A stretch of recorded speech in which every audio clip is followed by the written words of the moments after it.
అగ్రరాజ్య వలస విధానంలో కఠిన మార్పులకు శ్రీకారం చుట్టి ప్రపంచవ్యాప్తంగా అలజడి రేపిన అమెరికా అధ్యక్షుడు డొనాల్డ్ ట్రంప్ అన్ని వైపుల నుంచి వచ్చిన ఒత్తిళ్ల మధ్య కాస్త మెత్తబడ్డారు. భారత్ వంటి దేశాలకు చెందిన వృత్తి నిపుణులకు లబ్ధి చేకూర్చగల ప్రతిభ ఆధారిత వలస విధానాన్ని అమలు చేయనున్నట్లు ప్రకటించారు.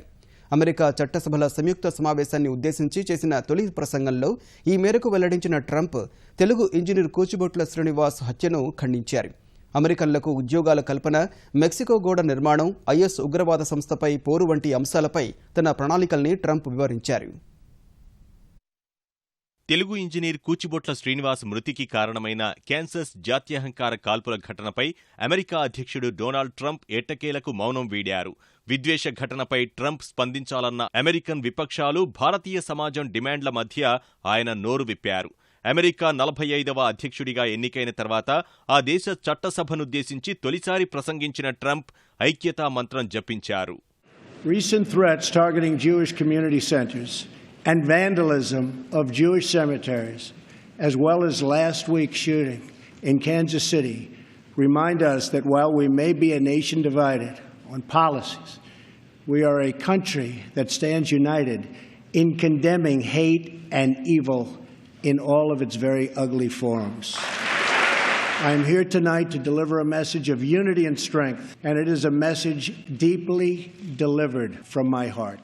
శరణార్థులు 7 ముస్లిం దేశాల పౌరుల రాకపై నిషేధం విధిస్తూ తెచ్చిన కార్యనిర్వాహక ఉత్తర్వులపై తీవ్ర వ్యతిరేకత రావడం సహా న్యాయపరంగా ఎదురుదెబ్బలు తగిలిన నేపథ్యంలో ట్రంప్ తన భవిష్యత్ కార్యాచరణను వెల్లడించారు. అమెరికన్ల ప్రయోజనాల కోసం రిపబ్లికన్లు, డెమోక్రాట్లు రాజకీయాలకు అతీతంగా పనిచేయాల్సిన అవసరముందని వ్యాఖ్యానించారు. I'm going to bring back millions of jobs. Protecting our workers also means reforming our system of legal immigration. The current outdated system depresses wages for our poorest workers and puts great pressure on taxpayers.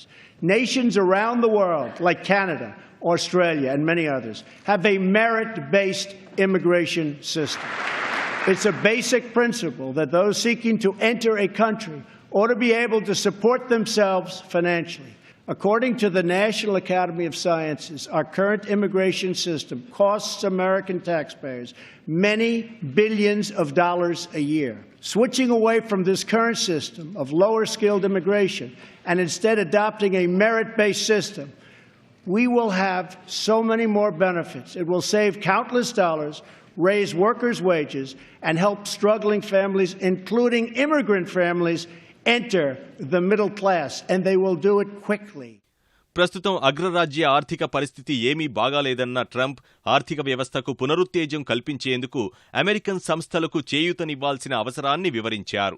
ఆయా సంస్థలు సహా మధ్యతరగతి ప్రజలపై పన్ను భారం తగ్గించేలా త్వరలో చారిత్రక సంస్కరణను అమలు చేయనున్నట్లు వెల్లడించారు. దేశ ఆర్థిక సమృద్ధత, అంతర్గత భద్రతకు తమ ప్రభుత్వం ప్రాధాన్యమిస్తోందన్న అమెరికా అధ్యక్షుడు రక్షణ రంగం కోసం ఎన్నడూ లేని స్థాయిలో ఖర్చు చేస్తామని తెలిపారు. ఉగ్రవాద నిర్మూలనకు Trump ప్రతినబూనారు. We are also taking strong measures to protect our nation from radical Islamic terrorism. We cannot allow our nation to become a sanctuary for extremists. That is why my administration has been working on improved vetting procedures, and we will shortly take new steps to keep our nation safe and to keep those out who will do us harm. As promised, I directed the Department of Defense to develop a plan to demolish and destroy ISIS. We will work with our allies, including our friends and allies in the Muslim world, to extinguish this vile enemy from our planet. వైద్య బీమాకు సంబంధించిన Obama care చట్టాన్ని రద్దు చేసి కొత్త చట్టం తేవాలని America చట్టసభను Trump కోరారు. దేశంలో శాంతి భద్రతల పరిరక్షణ కోసం మెక్సికో సరిహద్దులో త్వరలోనే గోడ నిర్మాణాన్ని ప్రారంభిస్తామని అమెరికా అధ్యక్షుడు స్పష్టం చేశారు.